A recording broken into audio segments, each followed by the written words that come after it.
मैयानि जे गसाइगाव टाउननि बुग्लुं-बुसिनि जाथाय बियो जोबोद दुखु गोनां जाथाय जों बयबो दुखु मोनदों।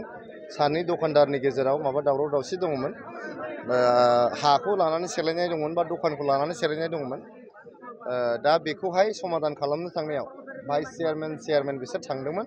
थांनायाव बै दखानदारफ्रा जोंनि चेयारमेन आरो भाइस चेयारमेनखौ एसे गाग्लोबनो नागिरनायावहाय माखासे लाइमोनफ्रा फैनानै बे चेयारमेनफोरखौहाय बासायनो थांनायाव गोबां माने दखानदारफोरखौहाय बुग्लुं-बुसि खालामनो गोनां जादों। दा बुग्लुं-बुसि खालामनाया जोबोद दुखु गोनां जादों। माखासे हस्पिटालाइजबो जानो गोनां जादों, सिकित्सा लानो गोनां जादों। बे जोबोद दुखु गोनां जादों। दा बेवहाय रायजो राजाफ्रा FIR होबाय, थानायाव केस होबाय। बेनि गेजेराव 6 जनखौ हमनाय जाबाय, एरेस्ट खालामनाय जाबाय। माखासे जायफोर दंबावो लाइमोनफोर बुग्लुं-बुसियाव जड़ित जानाय बिथांमोनाबो आयेननि सिङाव फैनानै न्याय जोङो पाब्लिकनो होनो थाखाय जों नाजागासिनो दं।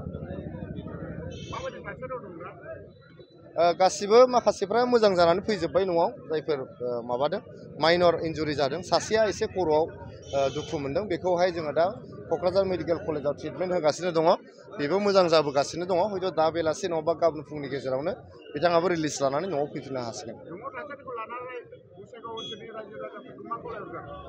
नङा, बे दुंदुङाव थासारिखौहाय गसाइगाव टाउनाव खालामनायनि दा परिबेस गैला। बयबो रायजो राजाया मानिनानै लाबाय। दिनैनि गेजेराव हयथ' गासिबो दखान फाहार खुलिजोबसिगोन। बिथांमोना बुंदों जे गसाइगाव टाउन कमिटिखौ गोदानै दाफिननानै होनांगौ। बे निउ कमिटि जे जागोन जोंहा टाउन कमिटिनि गोदान कमिटि, बे गोदान कमिटियावहाय जों रायजो राजाजों रायज्लायनानै चेयारमेन भाइस चेयारमेन जोङो मोजां मानसिखौ होनो थाखाय जोङो सेस्था खालामगोन।